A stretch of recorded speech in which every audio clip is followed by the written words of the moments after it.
Good morning, everybody. At least it's morning for me.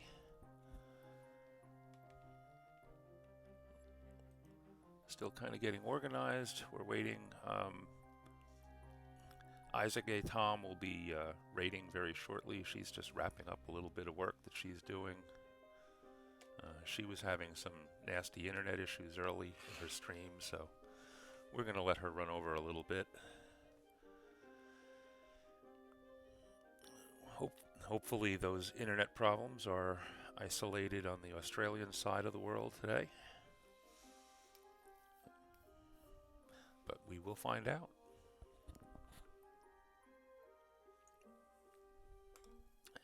Coffee. Let's see, who do we have here so far? Do we have anybody so far? I'm not sure if we have anybody so far. There's Secondhand Samurai. There we go. Good morning, Secondhand. How are you doing?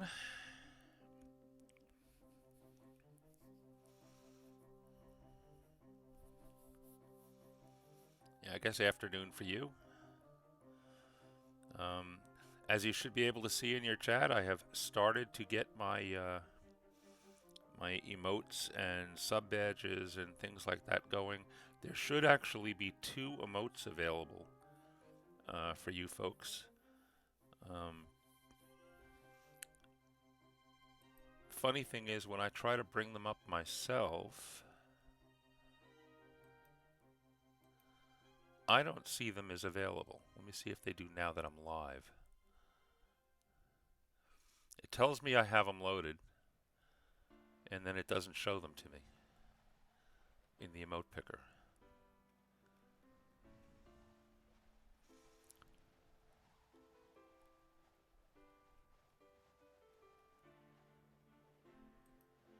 So I'm not sure what that's all about. Yeah, I know there's a review period. It looked like they accepted overnight. I loaded them last night, or it looked like they were accepted. Although I didn't check for emails to see. I should have checked. I should have done a quick email check to see if they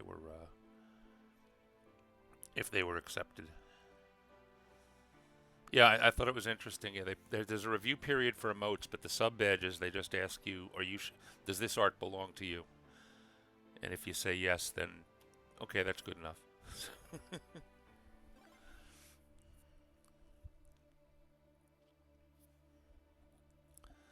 And here comes the raid.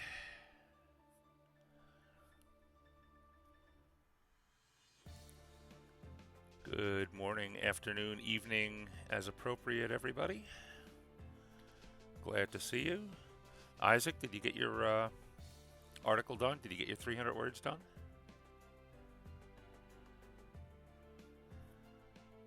Yeah, second, that would make sense.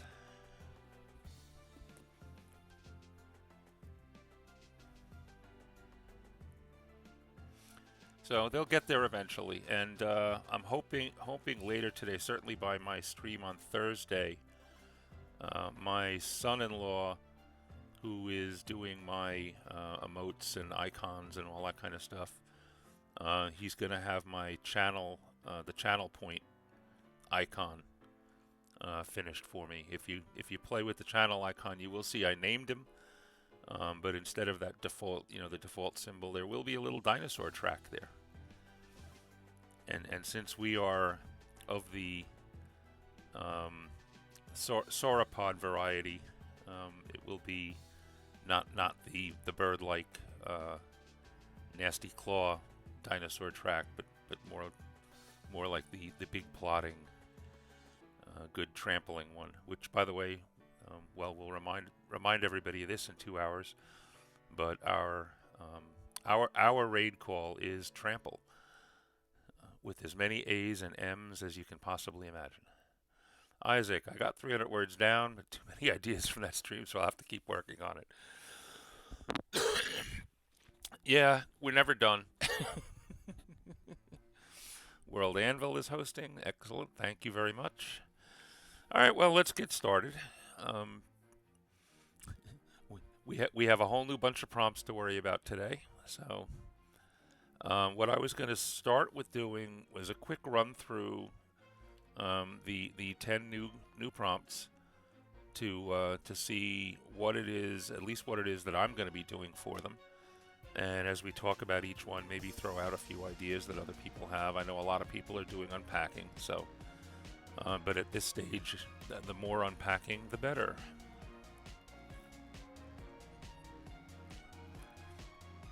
By the way, you can yell at me to hydrate and posture check. Those things are available in the channel points. There are unlock emote options in the channel points. Again, I don't know. I have the emotes loaded. I'm not sure if they've been reviewed for release. So I'm not sure how that'll work yet, folks. But if you actually happen to come across either one of my 2 emotes, let me know. I'd love to see it. Alright, so we had 10 new prompts. This is not necessarily the order that they appear in the on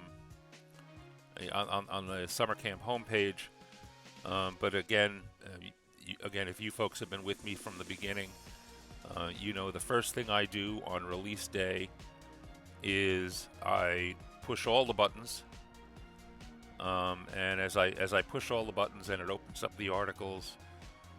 If I have an idea what I'm going to do, I'll give it a real title.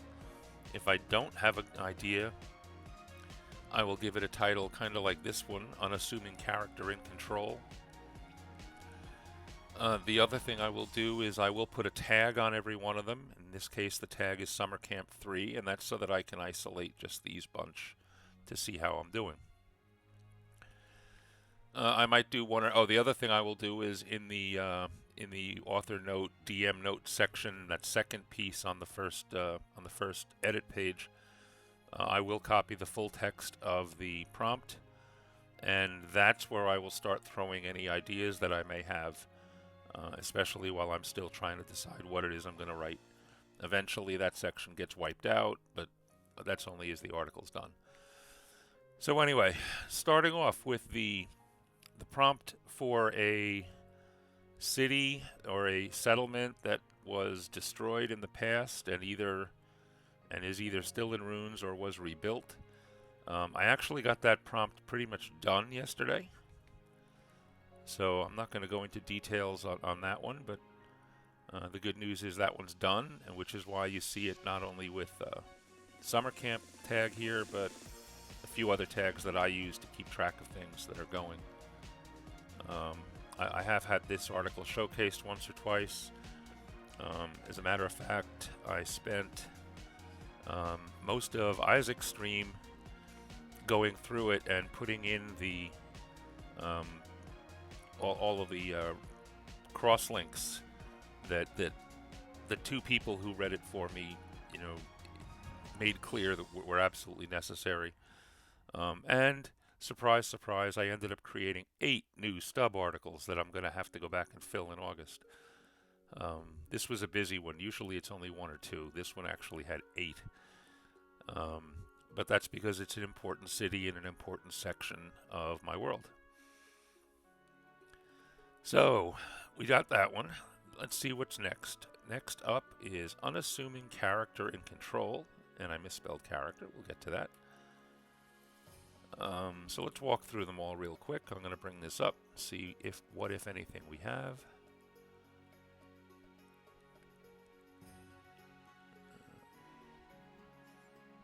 That took a while, but at least the frame rates are kinda holding. OBS is going between the green for good and the light green for not quite sure.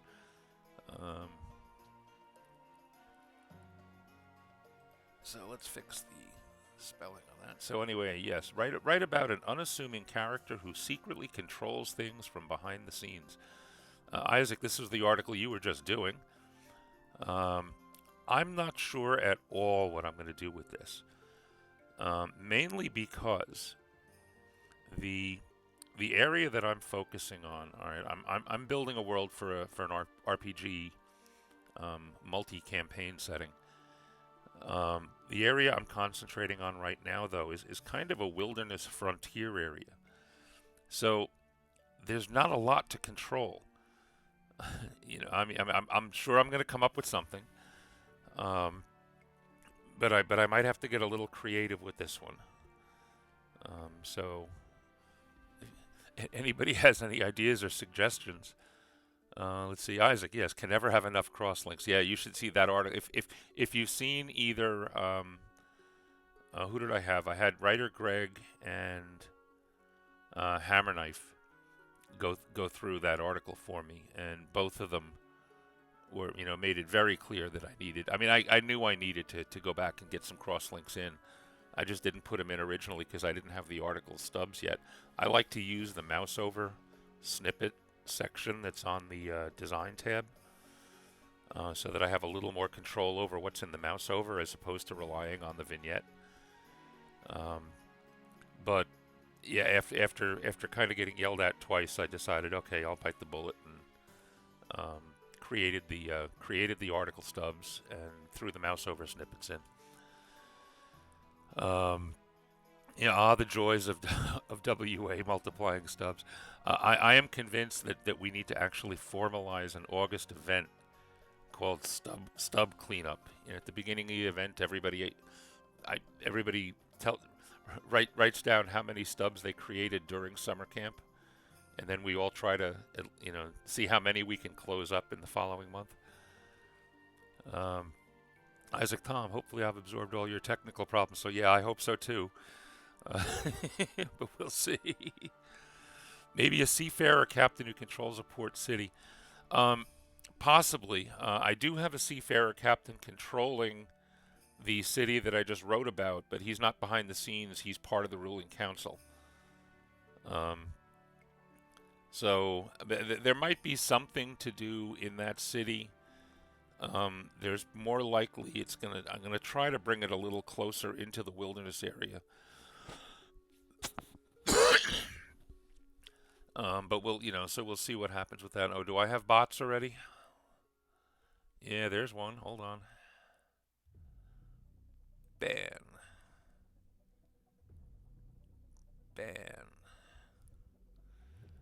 Yeah, they pop up from time to time. Did I miss any in the back? By the way, are the music levels okay, and my voice level okay? Because the way I'm set up, I can't hear the music. So I'm relying on you guys to tell me if it's loud enough or not too loud. Is there music? Are you not hearing music? Are you going to make me go look and see if you got music playing? You should have music playing. Are you not hearing it? How about now?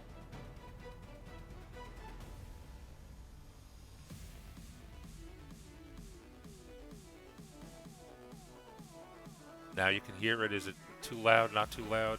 Better? Okay, good. We'll leave it where it is now then. Might be a bit loud. Yeah, I had it a little lower. How about now? I don't want it to be too loud. I can't get my mic any closer to my mouth, so that's just, and my mic gains are as high as they can go. So this is it for my voice. We'll see how that does. If it gets too loud, let me know. Let me bring back up my screen so that you can stop looking at my OBS screen. All right. So anyway, like I said, I'm still thinking about this one. Something will the way I've been lucky so far when I start to do the unpacks and I have a situation like this. So far, anyway, every one of the ones that I've said, I don't know what I'm going to do with this. By the time I finish doing the other articles in the chain, something comes to me, and not only just an idea, but it is actually an idea that builds on one of the other articles. So I'm hoping that'll happen here again. So let's go back and look at. Oh, that's right. I changed the title on this. Save. Should always hit the save button anyway. Here's a feature that I'm going to ask that I'm thinking of asking. Well, let's get some opinions on this. Would this be a good feature?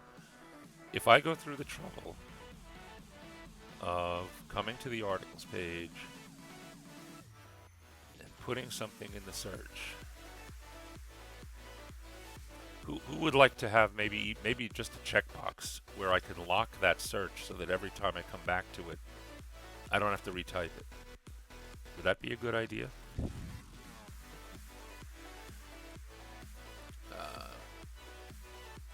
So, moving on. The next one we're going to look at, and you'll notice this one has a real title because I know what I'm going to do. Write about a species in your world that is bred or farmed for a high-value resource. Again, those of you who watch the, who catch the streams that start running in about 4 hours, 4 to 6 hours, the substance of cultural significance article from the second group, I wrote about a marvelous pit of a fruit of a tree that gets roasted and ground up and steeped in hot water, and people who can afford it, like this, love to have it every morning. But in the frontier area that I'm writing about, it's so hard to get and so expensive that it has actually become a holiday cultural tradition. I named that seed, the tree and the seed, Kafay. There's a real subtle pun, but I decided that it is the perfect candidate for the species that is bred or farmed as a high-value resource, because those beans can be some of the most expensive product, at least consumable product, available in the frontier area. So I know what I'm going to do for that one.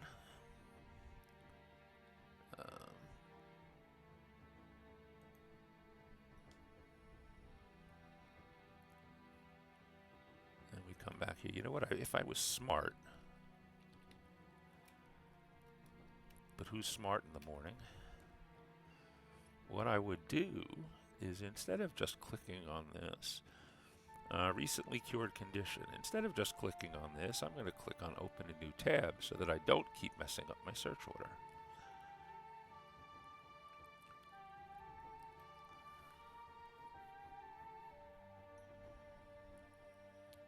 So the next prompt, this is another one I really have no idea what I'm going to do yet, but I wouldn't be surprised if I come up with something during the course of time.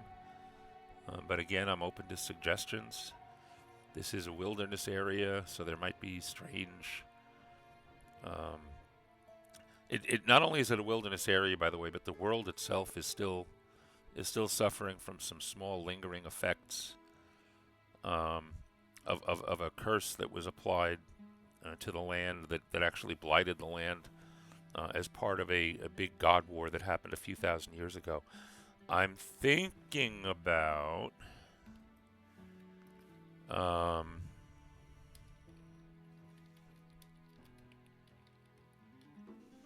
this particular blight that I referred to. I actually did as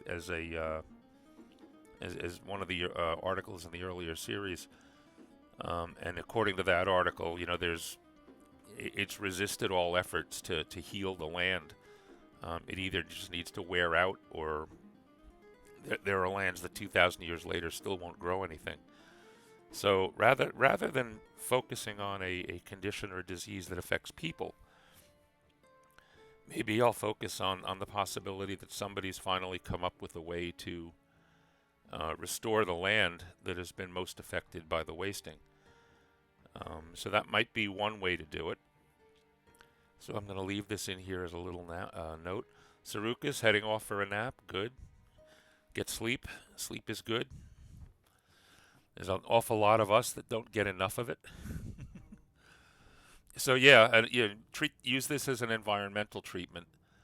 It'll tie in beautifully with everything I'm doing, and it might not be a treatment that's actually happening here. Again, I'm doing RPG, and I can always use adventure hooks. So maybe some trader shows up with word that somebody somewhere thousands of miles away has come up with a way to fix land that hasn't been producing in thousands of years, and now maybe my party is going to be, my adventurers are going to be sent out to go find this guy or find out more about it. So I think I could do a lot with that. So that might very, very well be the way I go with this one. But I'm going to mull that over just a little bit more before I commit. Unless this ends up being the article we do today, because I'm going to kind of leave that either up to chance. I like the way Isaac does that, by the way, too. You pick, what, 3 or 4 and then roll a die. Okay, what am I going to get forced to do today? Alright, so we got that one as a possibility, so that's good. Recently cured old technology. This is another one that's... Well, the funny thing is, the last set of articles, the second set, when they were being revealed by Janet, I listened to all 10, and as I'm listening, I'm like, oh, that's going to be easy. That one's going to be easy. I'm going to love that one. That's going to be great. And when I started to think about them, I realized that a bunch of them were actually not that simple and straightforward in my world. This group is almost turning into the other way around. There were at least 5 or 6 that I was like, what the hell am I going to do for this? But starting to think about them, I realized that they're like the one we just did. There are, other people have commented about this before. Instead of looking at and gesturing at the camera, which is what I should be doing because that's what you're looking at, I'm kind of keeping an eye on the chat, and I find I'm gesturing toward the chat, which I guess is human nature, but strange. So anyway, this is one that I'm probably going to find something simple and easy. But when I first heard it, I'm like, well, again, I'm in a wilderness. There is no technology. What am I going to do with this? This one is write about a technology from the history of your world. Is it lost to the ages, or did it shape the world today?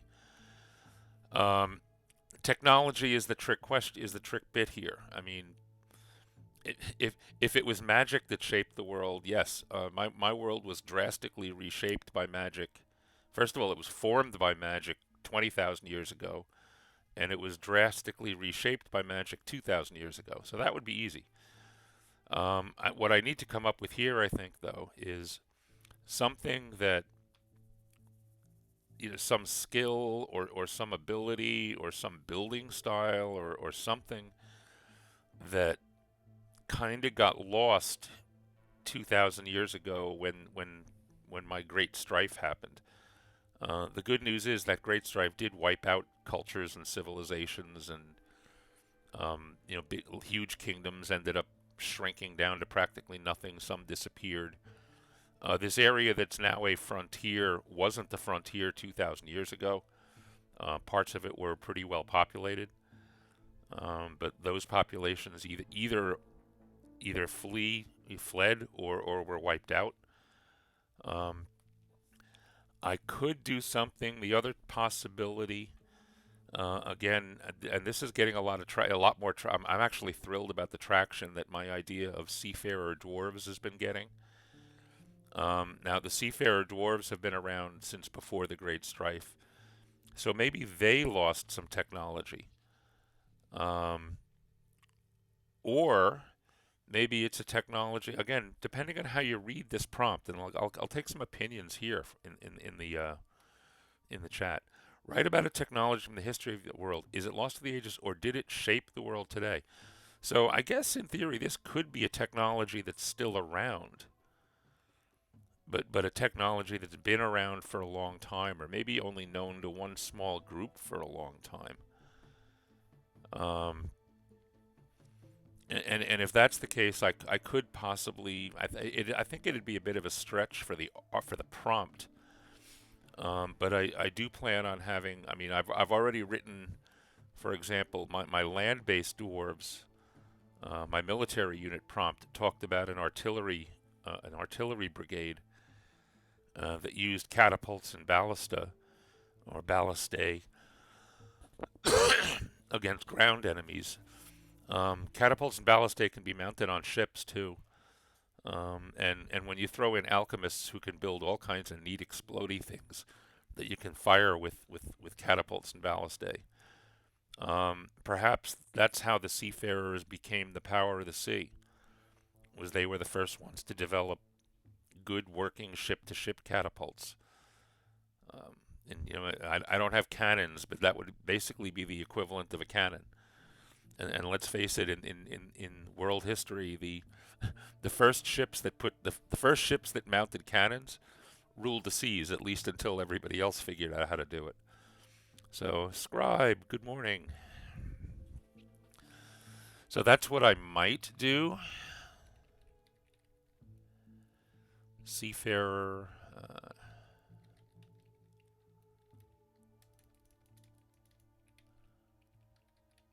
Seafarer weaponry. I could even maybe talk about the seafarer ship design. That's another possibility. Am I missing anything in the chat? Let's see. Other than saying good morning, describe? No. Okay. So there's a couple of ideas. I might end up with a couple others. We'll see what happens with that. But that's an interesting. Again, when you look at these prompts, it's important to not get hung up on phrases, especially the way they phrase them a lot of times. Like, is it lost to the ages? This prompt does not say write about a technology that is lost to the ages. So it might very well be a technology that still exists, but it's a technology that played an important part in making the world what it is today. So, like I said, it could very well be, seaborne weaponry or seaborne ship design. If sea trade is an important part of the world, so we'll try that. Why did this come back to this? Because I forgot to hit open a new tab when I did that one. What's next? Yes. The reason I keep having to redo this is because, like I said, I have a whole raft of other prompts that aren't these. Food-focused event. I'm going to hark back to my Kafay article. That article also introduced the concept that the Yule holiday celebrations in the frontier heavily involved Kafay, and that was the one time a year that they saved up for it and used it and kind of actually used it as part of a remembrance of their ancestral homes and things. So I might do that, or I might tie into that anyway.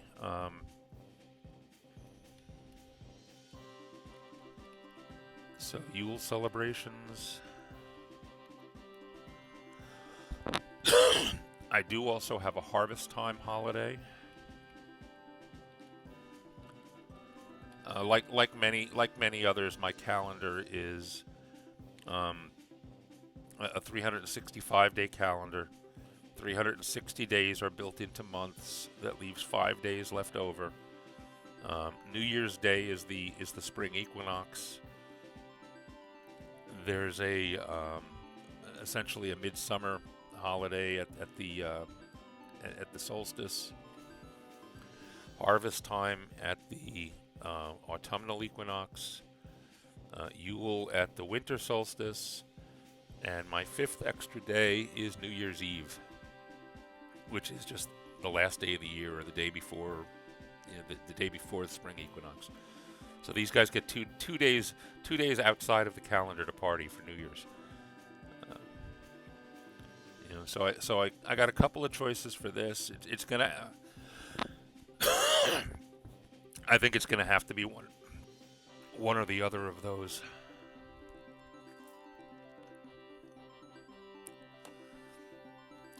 on, guys. You got to remind me to hydrate. I think it's going to be one or the other of those, but something else might come up.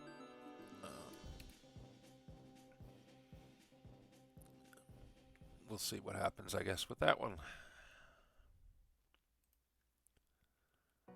And I forgot to do it again.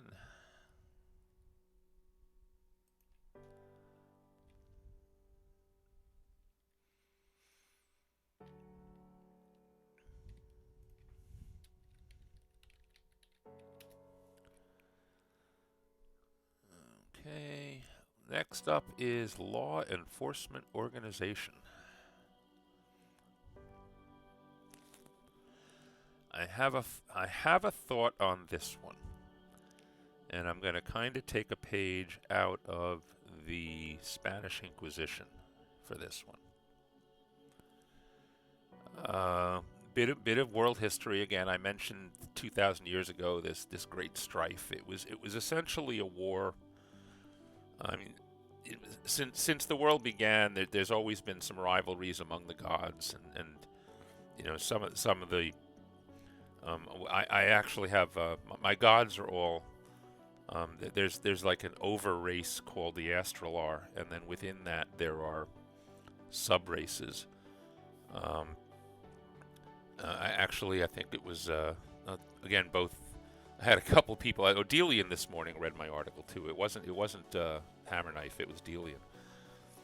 Delian, if you're here, by the way, you win the prize. You pronounced Dwagnar correctly. Writer Greg had a little trouble with that last night, but that's okay. The Alavar are the gods who created the elves. The Dwagnar are the gods who created the dwarves, and I'll get back to gnomes in a second. This is a Pathfinder-related world, so I have to work with the Pathfinder races. The Humanar deities created the humans and halflings.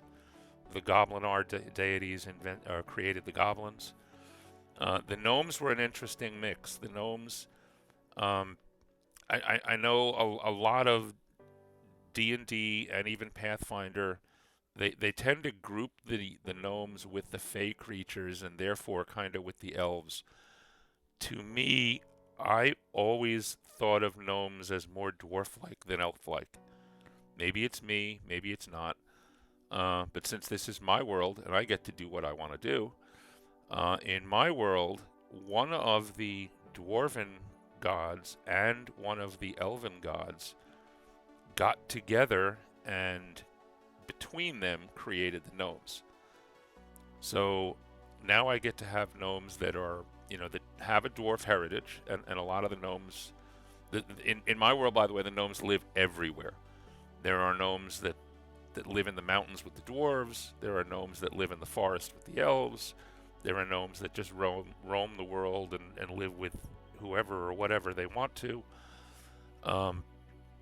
But since I have some game mechanic stuff to deal with, their Fey connection, I needed to tie them back to the Elven deities because the Fey were also all of the Fey races were created by the Elven deities. So I needed to tie them back in there a little bit. I managed to do it that way. So the gnomes kind of find themselves in this middle world, and some of them lean more dwarf-like, some of them lean more elf-like, some of them are happy right in the middle. But anyway, so anyway, 2,000 years ago, the little rivalries among the various groups of gods. And by the way, there are a lot more besides the ones I just mentioned. There are the Orikar, which created the orcs, the Jotunar, who created the giants, the Dragonar. Guess what they created? There are also a couple of kind of independent groups. There's a group called the Primalar and a group called the Mysticar, and they are the ones that focus more on just raw primal magic in one case, and basically everything else for the Mysticar.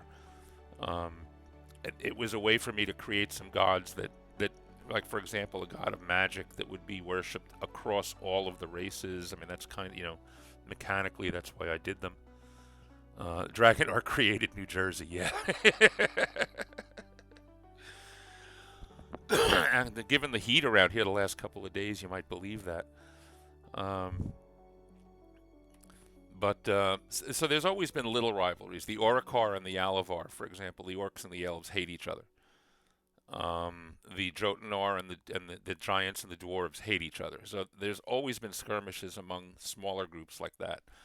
2,000 years ago, basically the heavens chose up sides and decided to have it out. And there was one big war. With not every god chose a side. Of course, there are always some that either play the middle or just stay out of it. But for the most part, it was a huge war. And as everybody knows, when the gods go to war, so do all of their followers. So again, there was huge, global warfare, mass destruction, all this kind of wonderful stuff. At the end of it, the good guys win, the bad guys lose. The leaders of the bad guy gods were imprisoned in the heavens. And of course, because of that, pardon me, it's still allergy season. It's always allergy season. Because of that, because they are imprisoned and weakened, the forces are weakened, but that was 2,000 years ago. So over 2,000 years, the power of the bad guys and their worshippers has been growing. And I'm thinking for my law enforcement organization is that some point, maybe 1,000 years ago, maybe right after the Great Strife, an organization was put together to, something like either this. So think of a cross between the Knights Templar and the Spanish Inquisition. But an order was created to monitor the world and make sure that that too much belief in the bad guy gods didn't rise up, so that we wouldn't have another great strife. But it's big, but especially for the first long part of that time, not much happened.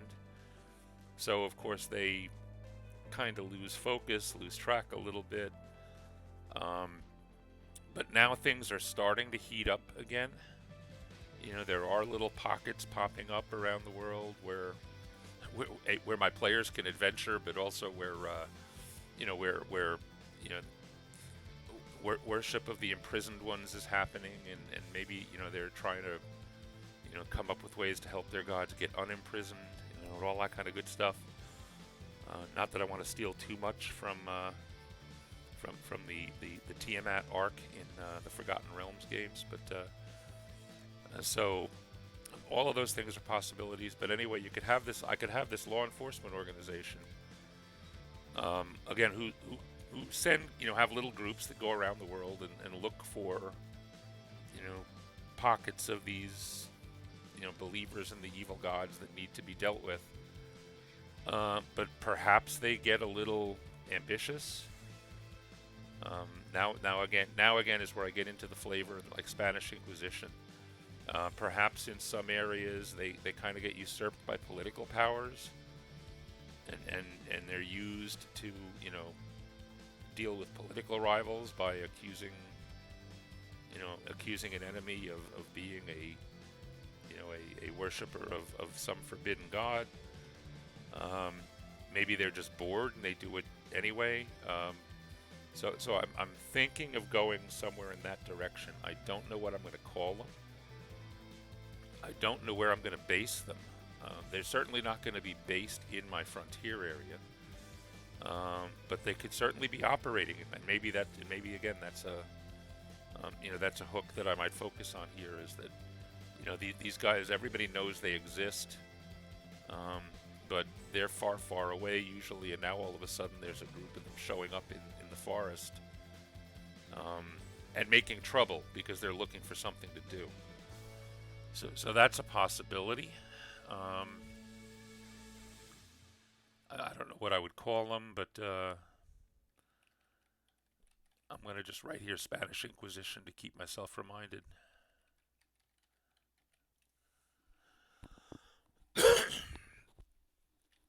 And we'll see where that goes.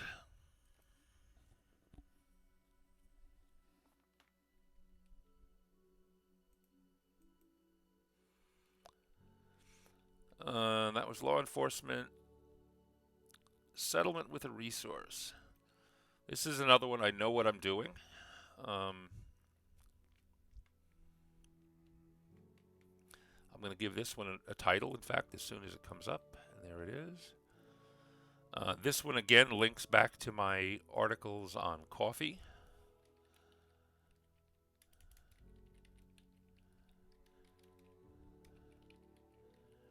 And it is the free city of Icefell. Yes, thank you. Not C8, Icefell.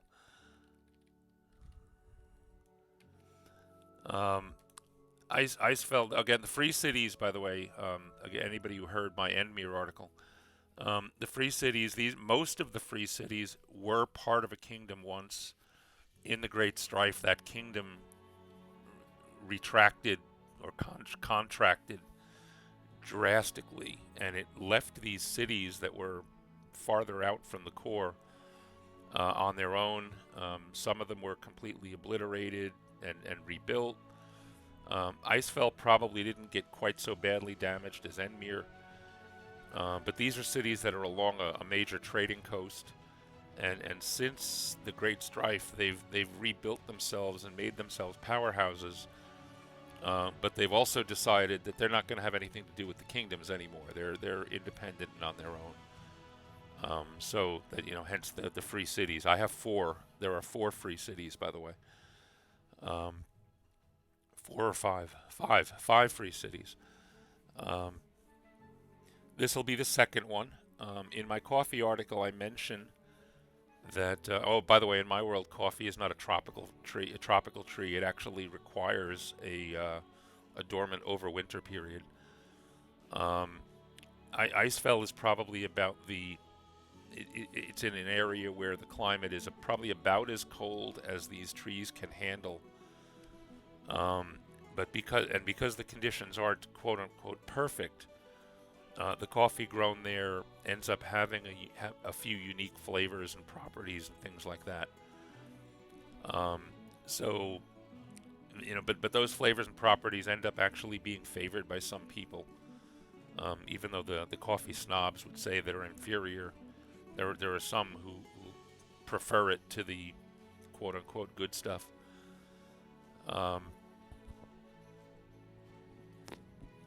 So that's going to be this gives me an opportunity to introduce the second of my free cities. And we're going to just write here, Icefell is the city. And coffee is the product. So that one's going to be easy. I talked to some people yesterday, by the way, about whether or not I should strip out, go back to my coffee article and pull out the pieces where I actually mention bits of this. In fact, Scribe, you and Songbird. And when I went back and looked at the article, I realized I probably don't have to touch the article at all. The mention for Icefell, for example, I don't have to gut that out of the original article at all. I'm just gonna. All I really need to do is put a link to it. A link to this article, and that one will be fine. The other area in the original article that I was worried about, and again I mentioned it, the holiday feasting. I can probably leave the article alone again, but maybe throw a link into the holiday feasting, and as long as my holiday feasting article isn't exclusively about coffee, I'll have enough other things to write about in that article and still mention coffee and actually be able again to link the 2 articles back to each other. So I think that's what I'm going to end up doing for that. But for this one, like I said, I know what I'm going to do. I don't know anything else in my head yet about Icefell, other than they have coffee trees around the city, and they I can put together some bits now. If there's coffee plantations around the city, they have to be harvested by farmers that live outside the walls. They have to be brought into the city and roasted. There are going to be big warehouses, to handle distribution. Obviously, they are a seaport city. So it has to be shipped, it has to be managed. Whether or not there are any other products or what it is that they get for their coffee other than gold, um, I'll have to think about that. But at least I have a starting point. And the nice thing is, it's not just the coffee. Again, I do have at least one supporting um, occupation inside the city, and that is, and actually, it's more than just the roasting. I mean, the beans have to be dried, they have to be hulled, they have to be roasted. Some of them will be ground. There might very well be the local, the Icefell version of Starbucks could be a popular thing too. I can play with a lot of that. My biggest problem with this article, in fact, is going to be: does it end up being an article about the city that I can use generically for my world atlas, or do I focus on its interaction with coffee, and kind of go light on all of the other details that might eventually be needed in a role-playing world, and go back and put them in later, or have two articles for Icefell? This one is just Icefell and coffee, and eventually create a master Icefell article. That's probably the direction I'm going to go, I think. Anybody have any suggestions or thoughts on that, especially anybody that's been RPG world building in World Anvil for a while? Because my chat has gone very quiet.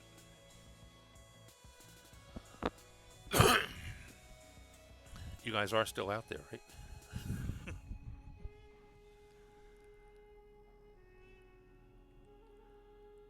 Here we go. It's Writer Greg. Good morning, Writer Greg. So that's the direction I think I'm going to go on this one.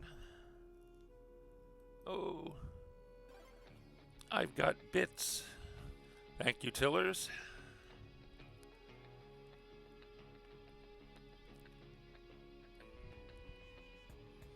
Delian is doing some mapping.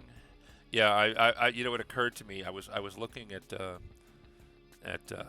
Isaac's maps today, and I got to get back to some of the mapping for my world. So many of my articles would actually benefit from having a decent map insert, whether it's interactive or not. And right about the same time I started in World Anvil, which was 2 weeks before summer camp, by the way. I also, at that time, decided I've had enough of Campaign Cartographer. It's a very powerful product, but it is very clunky and difficult to use. I have all of the different attachments for it to do cities and dungeons and things, but they don't integrate. You think all of the products from one company that launch from the same screen would integrate, but they don't. Not even the asset sets integrate, which is tremendously annoying. So I finally said, I'm done with this, and I've switched over to Dungeon Fog for, like battle map type stuff, and Incarnate for region and world maps. But the only thing I've done so far, I took a globe projection map that I had from my original product and imported it as a background into Incarnate, and then overdrew all of the borders and then recolored everything and remarked everything. And I'm just that one experience, I am thrilled with Incarnate right now. That said, I can't wait for Project Deos to come out, which I think is going to be the ultimate answer. But I have a bunch of other maps that I had originally built in Campaign Cartographer, and I do have a couple of them up in my world. I need to rebuild them or redraw them in Incarnate, though, because I'm really not happy with the ones, with them the way they look. But that's something, like I said, I know I need to do it. That's probably part of my August. Is going to be getting at least getting the basic maps done. and then going back to a lot of these articles and sticking maps in so that you can see where it is you're actually reading about. Let's see. Scribe also keeps pushing off mapping. Tiller's maps. Isaac, you've been refining your Grandma Prime. I like that name, by the way. Delian, I just stumbled a map this in your style challenge on Twitter. Oh, and okay, go for it. You do good work. The other thing I need to do is invest in a tablet. Even Incarnate is very good and very forgiving, but it is very hard to do maps with a mouse. I mean, I have a fairly steady hand. It doesn't matter when you're trying to use a mouse to draw on a screen. You know, and one little twist of your wrist, and all of a sudden you're heading in the wrong direction. Q, rar. I was hoping, Q. I have to apologize. I've got 2 emotes loaded into the system. I don't know if they are accessible to you guys yet, or if they're still under review. But they are 2 dinosaurs, and one of them is roaring. The other one is hyping, by the way. So if you guys do see them or get access to them, I don't know if you get them by default or if you have to use the little channel point thing to unlock them. But let me know if they start showing up before I know they're there. I haven't seen them yet on like if I go into my emote picker, I don't see them yet, but it tells me I have them loaded. So I'm in this weird limbo zone right now. Let's see, Bob, can I repeat my question from earlier? I was typing in this. The question. What was the question from earlier? The question. This article, this one, the settlement with the resource. I don't have any problem imagining how I'm going to write this article, but there needs to be more to the city of Icefell than just how it deals with this resource. You know, from the standpoint of my RPG and from the standpoint of information that my players might eventually need. So my question is, do I build this article and then just go back and make it bigger with other stuff later? Or do I build this article planning to make it a sub-article of what will eventually be the general purpose City of Icefell article? I'm just wondering what people think is the best way to go about that. Because the general purpose one is going to need to talk about, you know, all kinds of other things. What other, you know, what kind of markets are there? What kind of, you know, what are the universities? Are there temples? Are there this? Are there that? Stuff that I do not want to bog down the prompt response with. So, is Incarnate online or an application? It is online. And so, you know, and the good news about that is it means my clunky 12-year-old machine is capable of using it. Yeah, it is browser-based. It's recognized as one of the best, you know, one of the better choices out there. There's a couple of others whose names elude me right now, but you know, I did do a little research, and this was the one. You know, I figured I'd give it a shot. I think it even does have a free. It had a free trial just to see how it works. My suggestion, if you're looking for a new mapping software or anything, go onto YouTube. You know, get a bunch of names. Go onto YouTube. Get some. You know, watch a few how to get started videos. I find them very, very helpful. Q, 2 good Dino Boys. Yeah, I hope so. You don't see them yet. Hopefully they'll be there by Thursday. Like I said, I've loaded them in, so they're there. They look very similar to the. You'll see a few of you have the subscriber Dino, which is if you look at my logo, the the subscriber badge and my logo are identical, except that I get to have the glasses and the beard. You don't. Um, but the other ones are again also related to that. So at least the first few are all going to be very similar dinos, but the emotes will have different messages. Like I said, I have a good roar and I have a good hype coming up. So hopefully they'll be here by Thursday. Uh, Takes a couple days for them to process. Yeah, yeah. Quick shout out. I know my host bot is yelling at you guys every couple of minutes for this, but Isaac, you're within striking distance now, aren't you? You're in the 40s. Please, everybody, even if you think you've followed Isaac, click that link right now, please, and go make sure that you're following Isaac. Because sometimes you'll be surprised. I know I've already had 2 or 3 where I was like, oh yeah, I'm already following them, and I wasn't. Okay, so I should get an email. Yeah, I should get an email, and I didn't check my email this morning. I should have done that. Um, let's see. I would add in some detail on the city and feel fine with adding more later. Yeah, I'll think about it.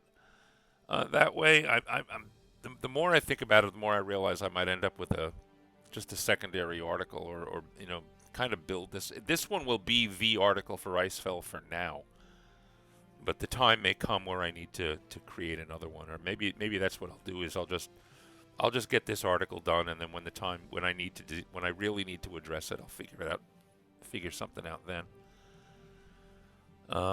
Yeah, Isaac says Incarnate is a good free option alongside programs like Asgar's, although that's a random generator you tweak.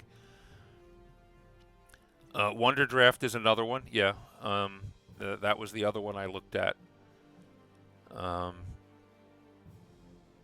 there was one other that I looked at too that I actually played with for a few minutes and then said, no, this one isn't going to do it.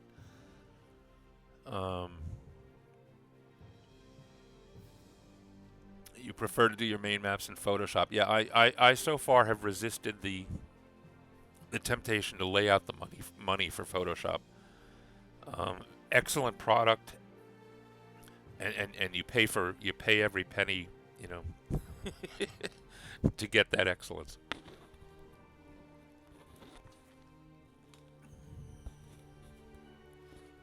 I'm mixing here between my morning coffee and my water. So Isaac, just 6 away. So come on, there have to be some people out there. Held a message for identity. Allow, will post it to chat. Isaac, for some reason you were held here.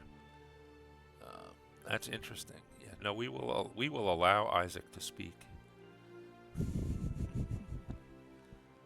I don't know what caused that.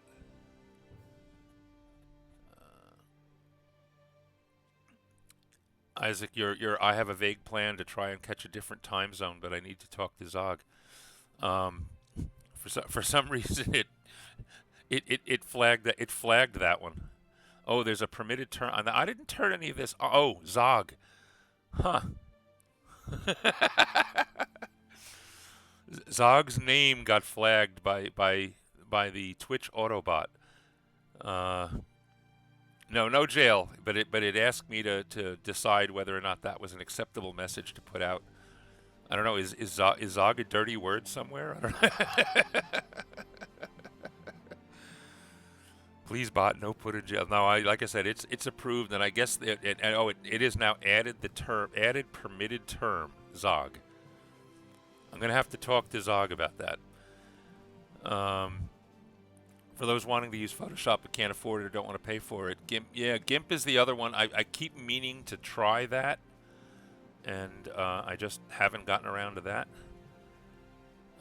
Yeah, Delian. Yeah, Zog Mad Dog's name might get flagged. Yeah, Zog is a slur somewhere. Okay, there we go. Yeah, DM Stretch. Yes, GIMP. I think Krita might be better than GIMP. Okay, yeah. Writer Greg, yeah, you had to approve Zog also. All I could think of is Orcs, another good free software. I never heard of that one, but or you get a move on you, Zog and Gits.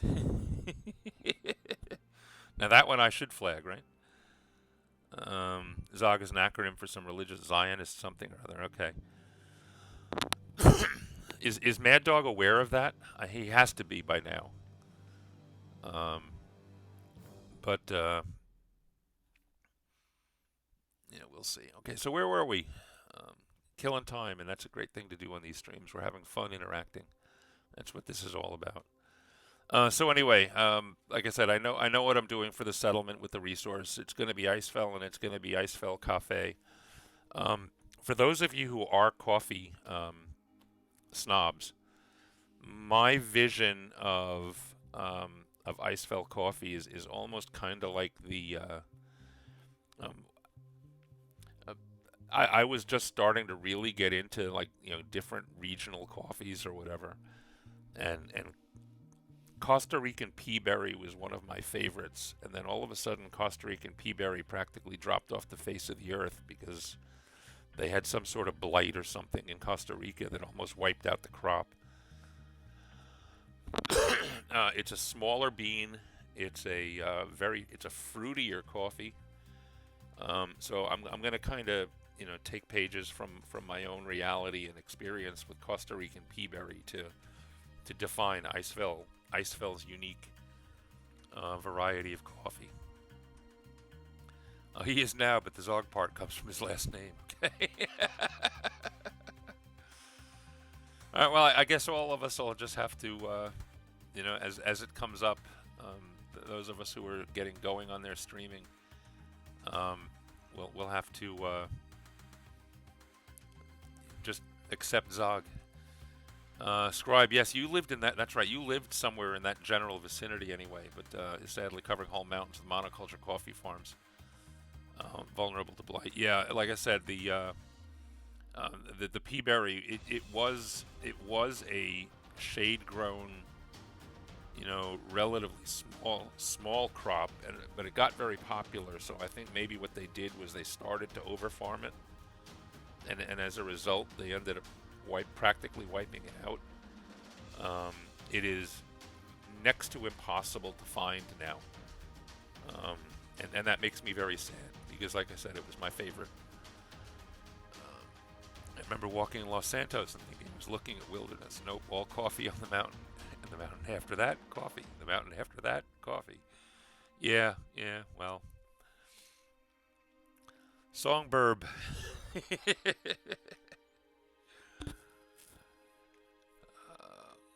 Okay, so let's finish up that one and get off that one, and let's at least get through the unpacking before my stream ends.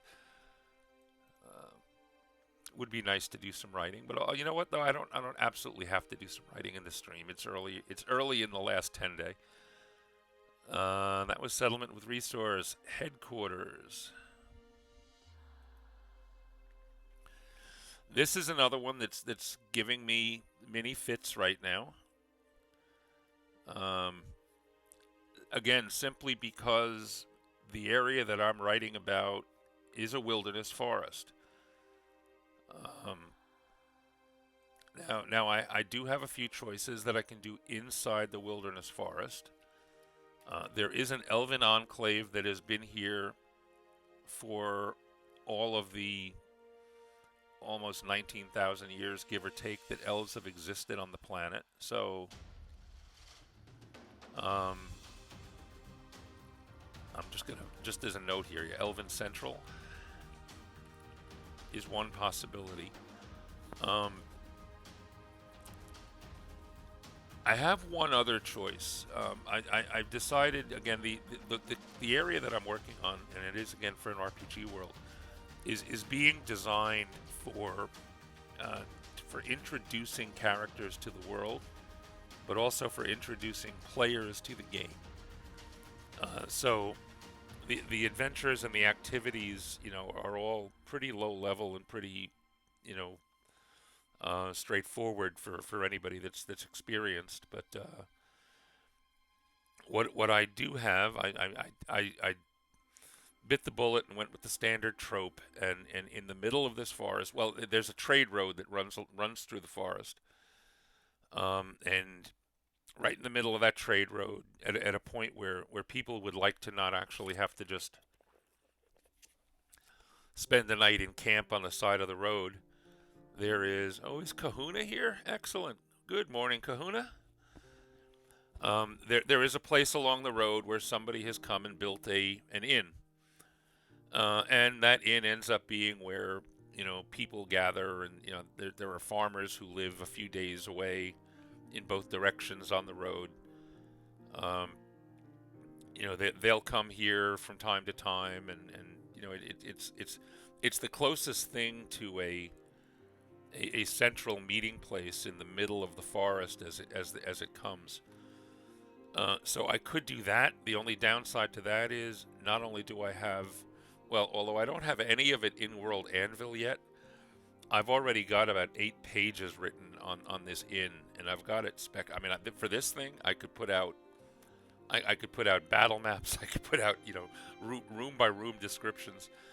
That just seems like a cheat for me to do that one. So I'm going to avoid doing that for this prompt.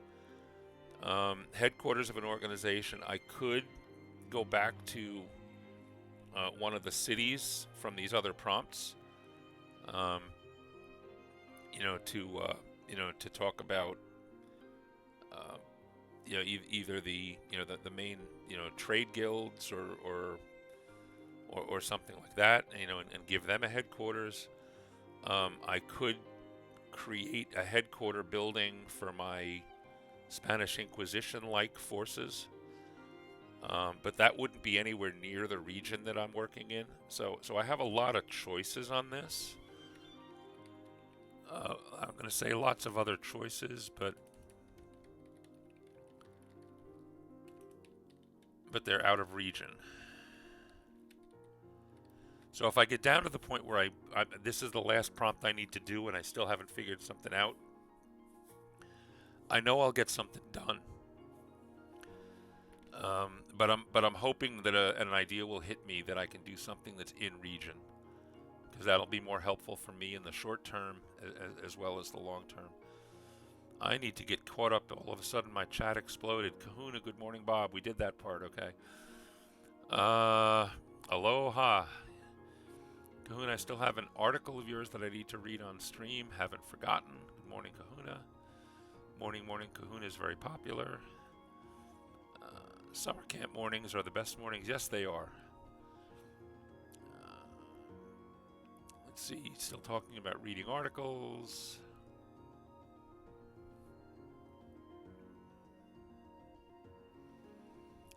Do you actually live in Hawaii? No, California.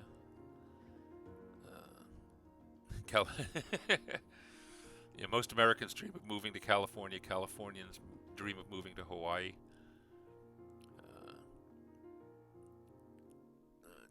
I have no desire to go to Hawaii. The Aloha's come from my past as a jungle cruise skipper and tiki room operator at Disney World. Oh wow! I've seen some very, very fascinating former occupations, shall we say, among the people in this community. I think it's great. Janet's got a resume that's good for any 3 people, but jungle cruise operator at Disneyland.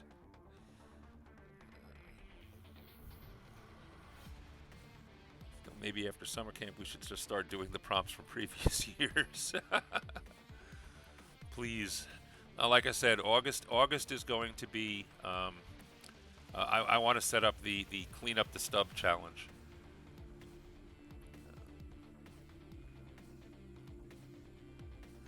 Because I know I'm growing them. I put 8 stubs in just in the article I did yesterday. I ended up creating 8 new stubs for.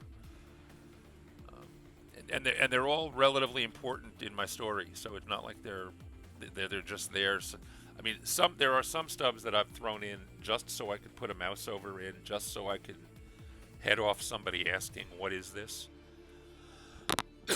but I don't necessarily need to go. I mean, eventually I need to go back and fill them in, but it's not pressing for the long-term plans. But the 8 that went in today, they're eight that I need to do. So,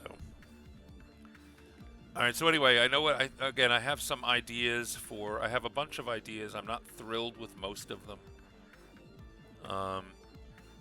Elven Central is the one that makes the most sense. I just have trouble figuring out what I do, because are they building? Are they reworking a tree? I mean, if this were my Elven homeland,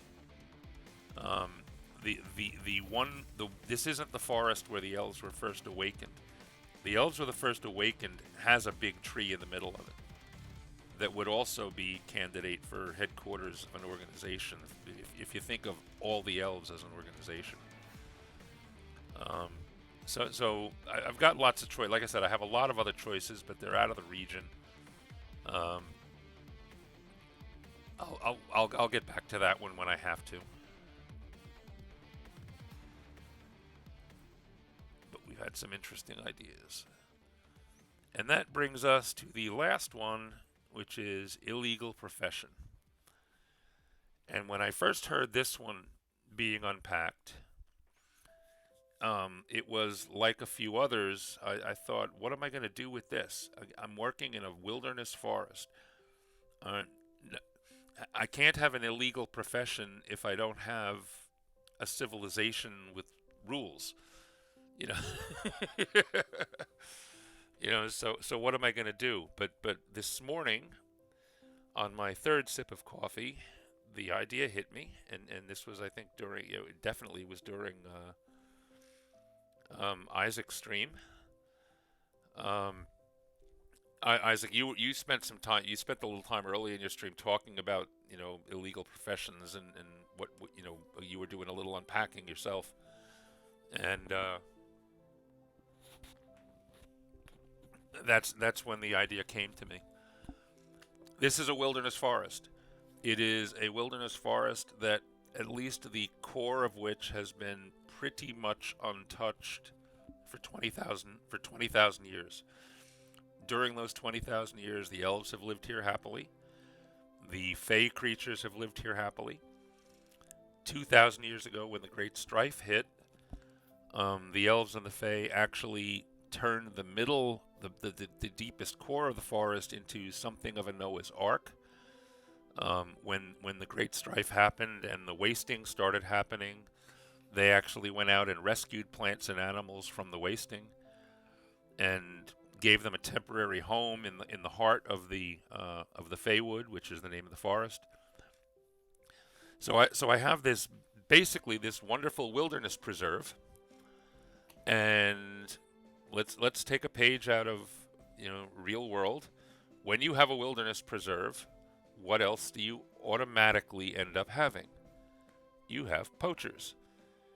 You have trappers that might be coming to get the furs of some rare creature, especially if it was something that used to live half a world away and is now extinct there, and the only ones known are living in the Feywood.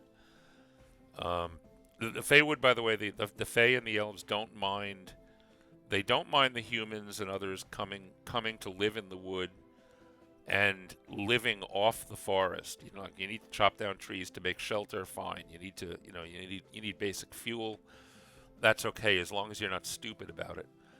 But they wouldn't be happy about fur trade for profit, or poachers, especially if it's something along the lines of like the rhino horn poachers, where I'm looking for platypus bills, so I'm gonna trap a platypus, chop off its bill, and leave it to die in the woods or something, So I think I'm gonna go that route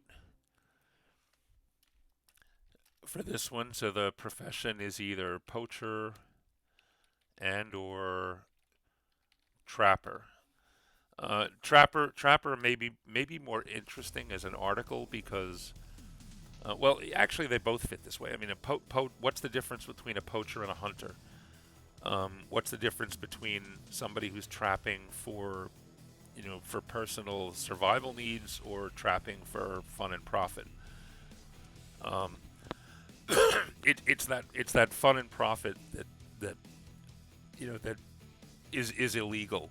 It's that sense of it. Um, so if the Fae or the Fae or the elves and the guardians of the forest, see somebody coming in again and just wantonly destroying plants or animals, and not because they plan on living there, but they plan on exploiting. Um, it's the exploitation that makes it illegal. So it'll give me an opportunity in the article to actually address, the issue of, possibly the issue of, what's the difference between, between harvesting and poaching, or whatever. So I think I'm going to go that route for this guy. It keeps it local. And it also, again, from the standpoint of my, local RPG world, it gives me the opportunity perhaps to define, poachers or trappers as bad guys that perhaps a player group might have to deal with. It could also end up being a nice low level. Again, like I mentioned, it's a low level character area. Your typical poacher or trapper is probably not going to be a 15th level fighter. So yeah, random encounters is another. It lets me set something, things like that up. So I always try to look for, that the whole point of summer camp is to expand our worlds, obviously, but it's also to make this stuff useful to us, and I see a lot of possibilities on this one, to go the poacher trapper route. So, here comes Lyrane. Uh-oh. The Mad Bomber is back. So I know what I'm going to do on that one, or at least I have an idea of what I'm going to do on that one. So where does that leave us?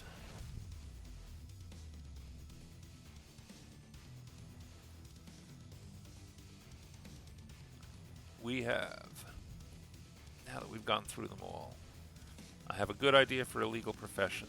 I have a few bad ideas for headquarters. I know exactly what I'm doing for the settlement with the resource.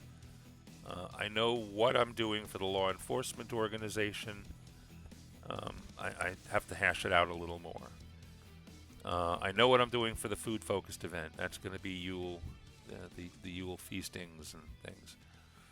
The old technology, had a couple ideas, need to mull that one over in my head. Recently cured condition. Everybody seemed to like the idea, and the more I think about it, the more I do too, is that I tie this back into my the wasting, which was the blight upon the lands during the Great Strife.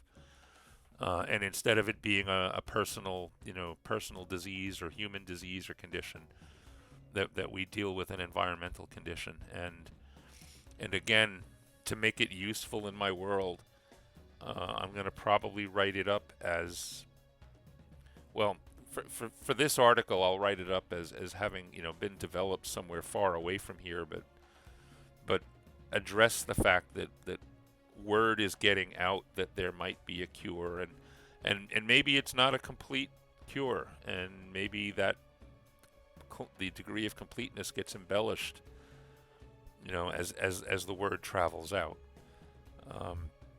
So there's a lot of things I can do with that going forward. My species bred for product is my coffee trees. Unassuming character in control, I haven't the slightest idea. And the Free City of Enmere is a completed article. And that's the city that was destroyed and rebuilt. So that's my unpacking for the 10 gold prompts. Does anybody have any questions or thoughts about any of the other ones? Anything you're thinking of doing, or any ideas that or any requests for ideas? Well, let's go through a few of those. because I'm looking at the clock and trying to decide if I'm in the mood to write anything, and I still have 40 minutes to go. So I'd be perfectly happy to just chat for a little bit. If I have to, I can do a writing sprint. Who wants? All right. Who wants to? Let's do it this way. Who wants to just keep gabbing for 40 minutes? Who wants to do a writing sprint? Headquarters of the cheese factory. I can showcase articles, so I could certainly do that. If anybody has an article that they'd like me to read, I have not. Songbird links are still perfectly safe here. Zog's name might not be, but links are. I'd be happy to read an article.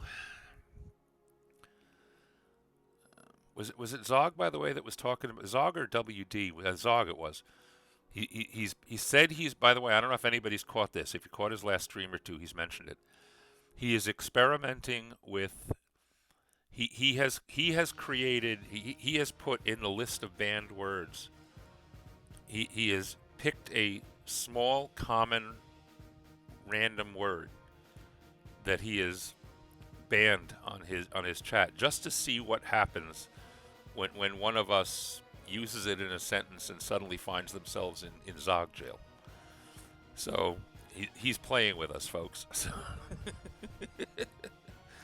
So keep that in mind.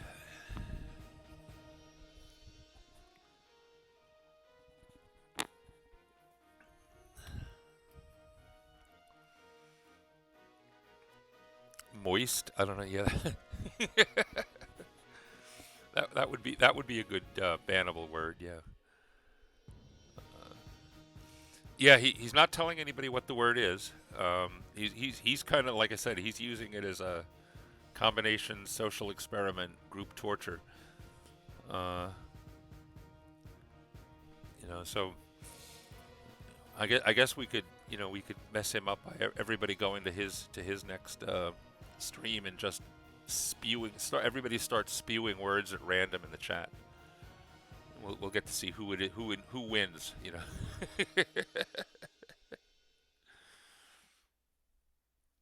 Only speaking emotes, yeah. Well, Tillers, you have enough ducks to cover everything, don't you? And you probably could just speak in emotes with your ducks, yeah.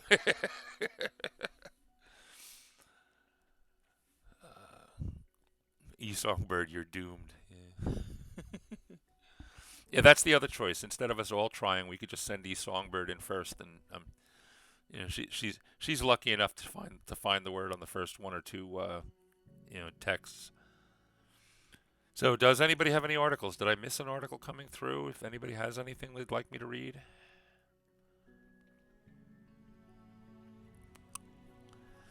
If not, I'm sure I could pick one of these articles, like maybe the Icefell or the coffee article, and the Kafay Tree article, and start. We could do a sprint. By the way, I am going to start focusing more on sprints, at least beyond this chat. I'm having a good time with this chat right now, so. But beyond this chat, I am going to start doing a lot more with sprints, because let's face it, it's starting to get down to that time. Isaac, time to roll a dice. Yeah, I could do that too.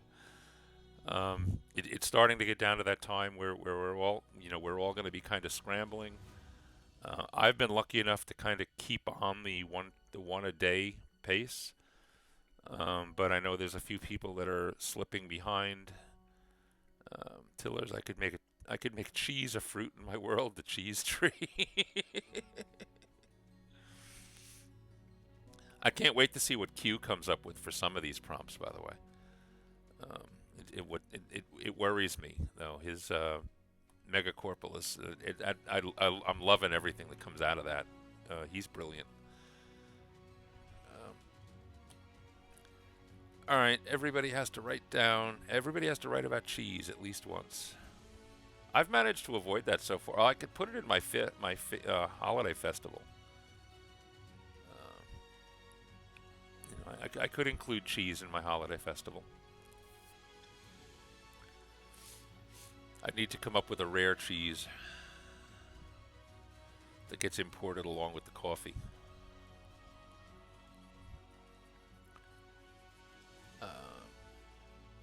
All right, so nobody seems to have any articles. Is anybody looking for an article? Anybody? Yes, no, too early.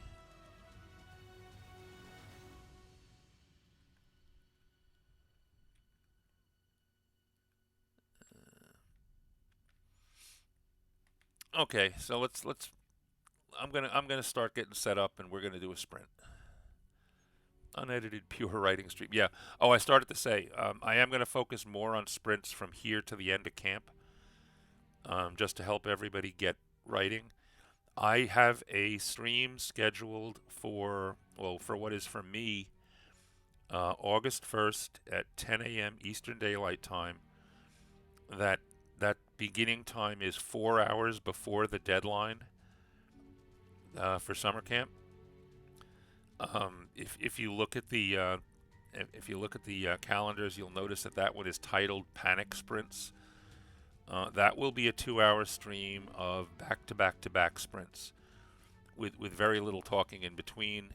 It is designed to be an opportunity for everybody to get their last shots in and do the last scrambles. Exactly.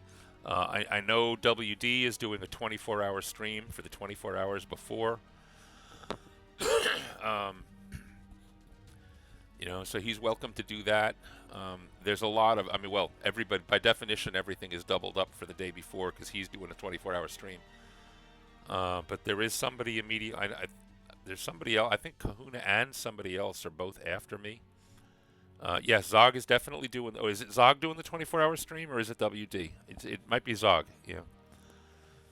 I keep getting those two mixed up in my head, and I'm not sure why. But yeah, that 24 hours going on. It'll be a good. I do have a stream on the Thursday, which is just before the last 3 prompts come out. So unfortunately, I might spend a few minutes doing an unpack on the last 3 prompts on that Saturday stream, on that last day panic stream.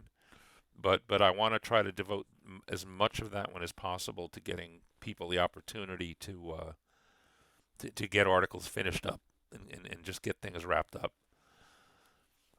So just keep that one on your calendar. We still have a week and a half for that one, but that's there. But from now till then, I think there's going to be a few more sprints than there have been. Let's see. Cheese is so cheesy. We're back to talking about cheese. Songbird has a hot mess article. Unedited pure writing stream. If I want to go down that, if it's song, sure, bring it up. We'll go through it. Yeah, the scramble at the end. Need much more Kahuna. I need much more caffeine before I can do anything of note. That Saturday is going to be crazy. Yeah, I don't know what it was like in past. What the last day is like in past camps, because this is my first. But let's see. Scribe and I will probably be unpacking everything too. Is that today? Your an article on plants uses the species. Yes, it does. You will be using the species template for a plant article. Songbird is looking for the article. Yeah, Zog is the 24, which will be excellent because it means that there's 0 gap from when Siobhan starts streaming until the World Anvil stream. Yep. By the way, I'm really impressed by the density of the schedule into August. Everybody's been speculating about how much this was going to drop off after summer camp ended. The short answer is it's not. There's going to be a little shuffling and juggling of schedule, and there will be a few people that drop off or thin down. But it looks like this streaming thing is going to be here to stay for a while. Okay, we have an article. Let me bring up the article.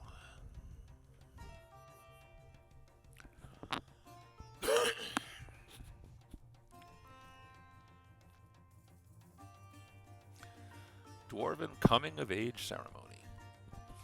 Oh, I should enjoy this. I did one of these, a similar one of these myself for my seafarers. Okay. So you did warn everybody. Songbird, you said this is kind of a stream of consciousness article right now. I noticed that. Yeah, there's a. If that's all the vignette, that's a long vignette. What do you want to just read it in general? Should I be looking for suggestions on how to break stuff up, or maybe recategorize, or this is the birthday article, right? I assume.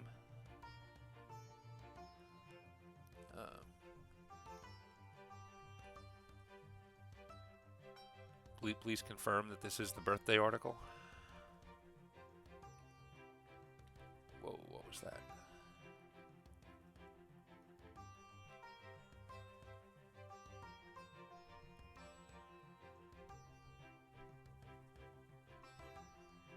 I'd like to know what is clear and what is not. Logical inconsistencies, yes to all. Okay, fine, good.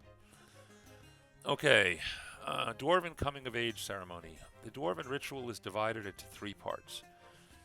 In each section of the coming of age ritual, the dwarves are to prove themselves different areas. I'm going to throw you grammar too.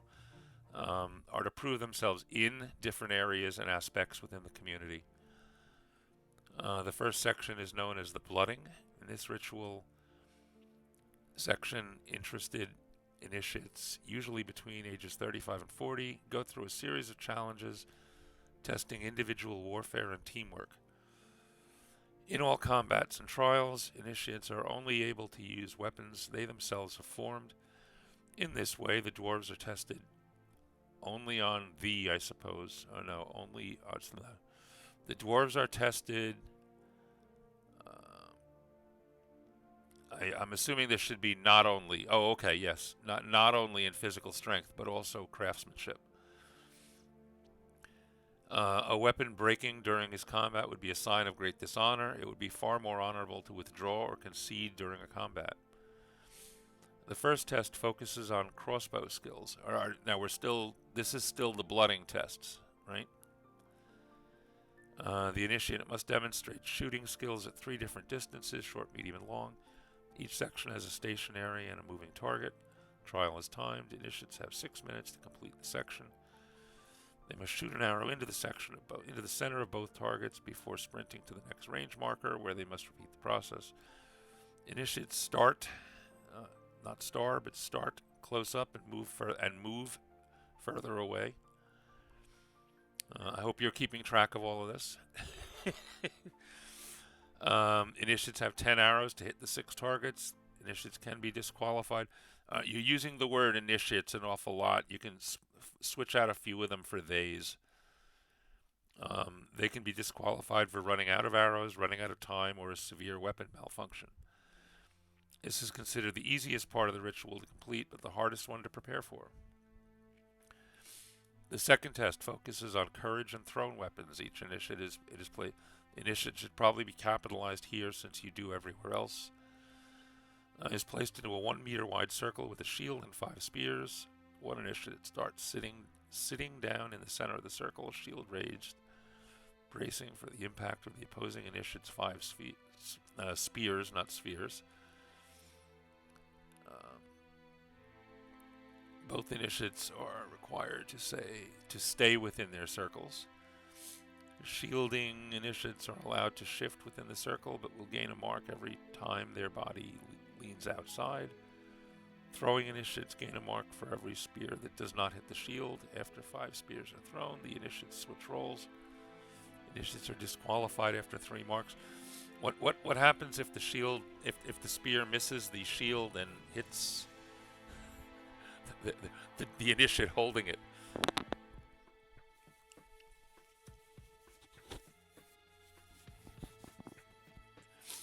And that's one thing that comes to mind here. How deadly is this? Is this coming of age ritual?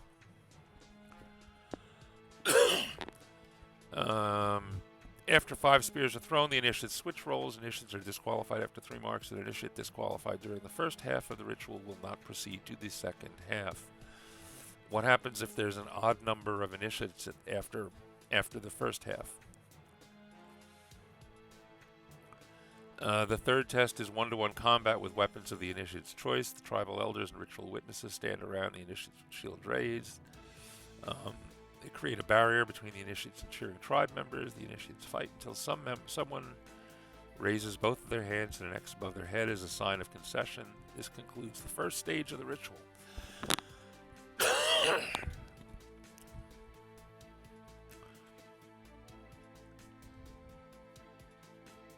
The second section focuses on teamwork and a willingness to support each other. The initiates are led to a wild area and tasked with hunting enough meat to feed their families during the following celebration. Initiates can be disqualified by showing a serious lack of teamsmanship.